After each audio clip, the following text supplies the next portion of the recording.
Trompes d'eau ont surpris de nombreux automobilistes.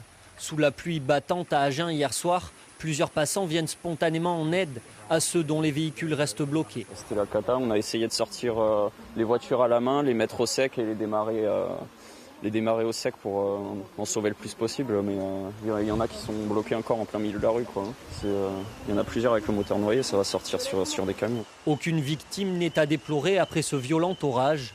Plus de peur que de mal pour Marion et Pierre, sortis de leur voiture à temps. Il y avait déjà 2 ou 3 personnes qui étaient à pousser leur voiture. Moi, je suis arrivé, le temps que je comprenne, la voiture elle s'était éteinte. Moteur noyé, voilà. Il y avait combien d'eau à peu près? 30 cm, 40 cm. Elle commence à rentrer dans la voiture, l'eau.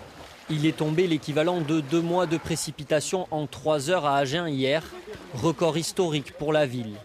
L'eau qui est montée jusqu'à 2 mètres dans certaines rues a inondé des rez-de-chaussée d'habitation, des caves et des garages souterrains.